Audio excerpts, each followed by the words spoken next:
Hola familia, buenos días, Dios les bendiga. Saludamos a toda nuestra iglesia, a toda nuestra comunidad.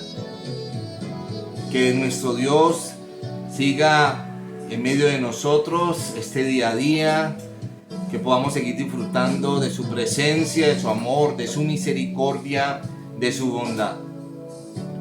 Una de las grandes promesas bíblicas que establecimos para este año en nuestra iglesia dice lo siguiente: Jehová cumplirá su propósito en mí, porque para siempre es su misericordia.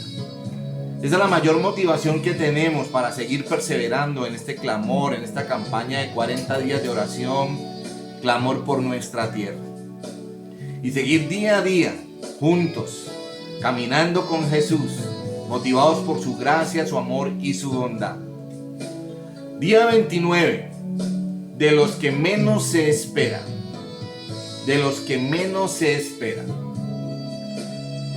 Hace mucho tiempo yo tuve la oportunidad y el privilegio de hacer una especialización.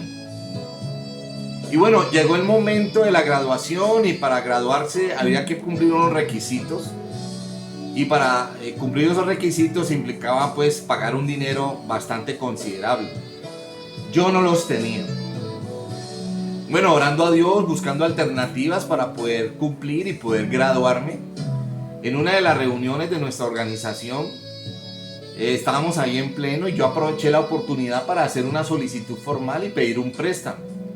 Y como todos hemos hecho alguna vez, ¿no? Entonces, respaldarnos de esta manera y pues a partir de los pagos, pues progresivamente ir cumpliendo con la obligación y con el respectivo préstamo que se haría, ¿no? Pero bueno, la situación en ese momento no era la mejor y da la casualidad que no se pudo lograr el objetivo y no pude tener la ayuda de parte de ellos, aunque de alguna manera había una buena intención, pero pues había una situación que de alguna manera no permitía que se lograra el objetivo, lo que se estaba solicitando. Pero bueno, la historia no termina ahí. Uno de los miembros de la junta directiva de nuestra organización, en medio de su casa empieza a orar y empieza a pedir por la necesidad, porque yo les dije, bueno, necesito que estemos orando por esto, hay una situación, y así hacemos siempre nosotros, pedirle a nuestro Dios que provea.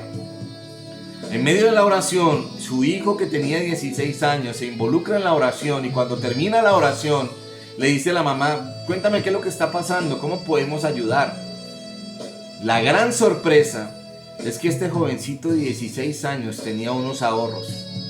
Los trajo y se los dio a la mamá y dijo, tome, aquí está para que podamos ayudar.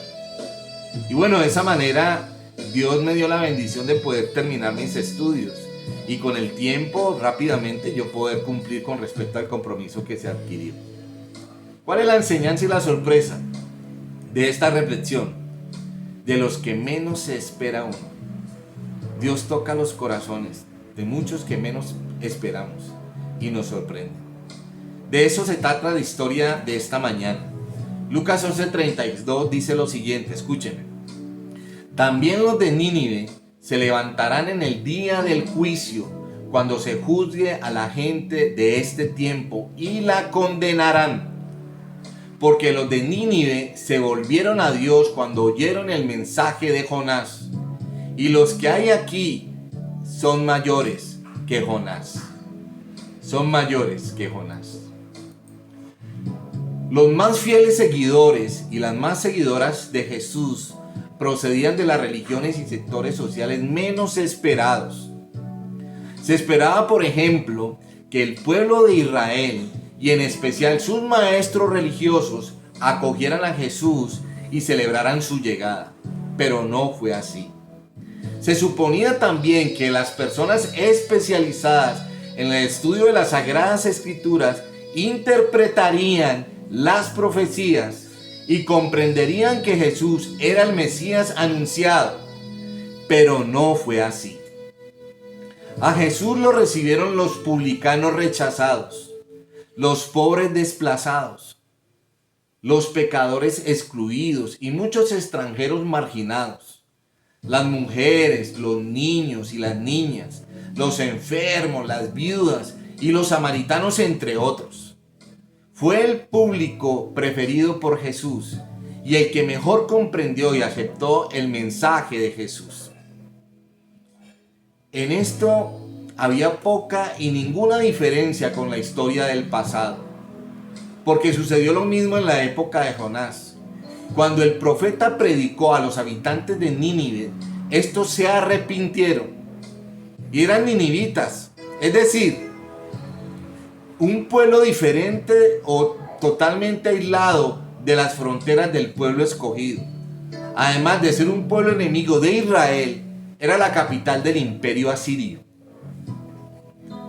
Que los enemigos de Dios se arrepientan, eso nadie lo podía creer. Ni siquiera Jonás, que fue el predicador del momento. Vaya predicador, vaya predicador. Con razón dice que Nínive se levantará el día del juicio para juzgar los que no creyeron. Eso lo dijo Jesús. Los escépticos juzgando a los creyentes tal vez. Los paganos condenando a los cristianos. Esto es el mundo al revés.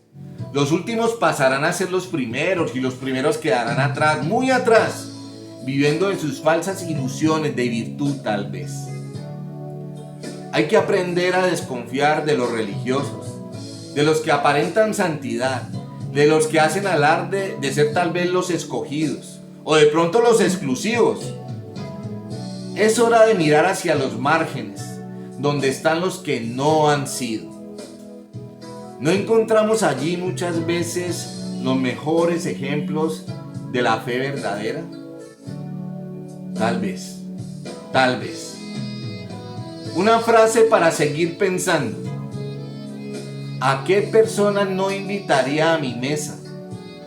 Puede ser una advertencia sobre la calidad de sus vidas, pero el problema es que tal vez es una advertencia aún más triste de la calidad de mi vida. Joan Sister, una monja benedictina, afirmó esa frase.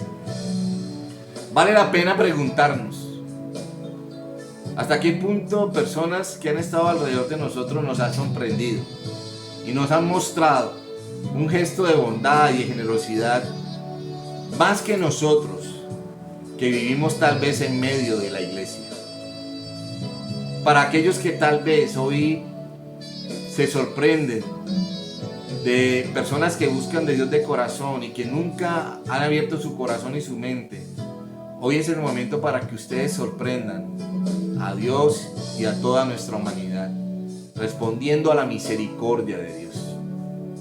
Vamos a orar, vamos a abrir un espacio de oración y que podamos decirle esta mañana a nuestro Dios Padre: perdónanos si nos consideramos los exclusivos. Que podamos entender que por tu gracia y tu misericordia tú nos has escogido. Vamos a orar. Padre, gracias por tu amor y tu bondad, por tu misericordia, Señor, por el privilegio grato que nos regalas de poder tener la certeza en nuestro corazón que somos tus hijos. Pero Padre, que no nos envanezcamos tal vez de tu gracia, de ser privilegiados, e ignorar a aquellos que están luchando con sus pasiones y deseos y que de alguna manera tal vez nos pueden enseñar gestos de generosidad y virtud más que nosotros. Te pido por ellos, toca sus corazones, desafíalos a buscarte de corazón y que podamos unidos disfrutar de tu presencia, de tu amor y tu gracia. En el nombre de Jesús, amén, amén, amén. Que Dios te bendiga y te prospere siempre. Que la paz de Dios, que sobrepasa todo entendimiento, guarde tu corazón. Que podamos ver cómo Dios te guarda de todo lo que